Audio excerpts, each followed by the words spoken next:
There is a new way to help find housing in Maine and address some of the housing crisis. Maine's first statewide home sharing program, managed by the online platform Nesterly, started accepting guest applications today. The program will match people with extra space in their homes with eligible guests. Nesterly first launched its operation in Maine earlier this year by recruiting hosts. Nesterly has successfully launched similar programs in Massachusetts, Ohio, and Kentucky.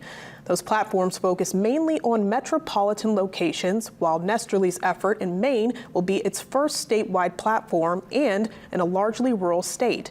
Maine Housing is sponsoring the pilot program and has contracted with Nesterly to administer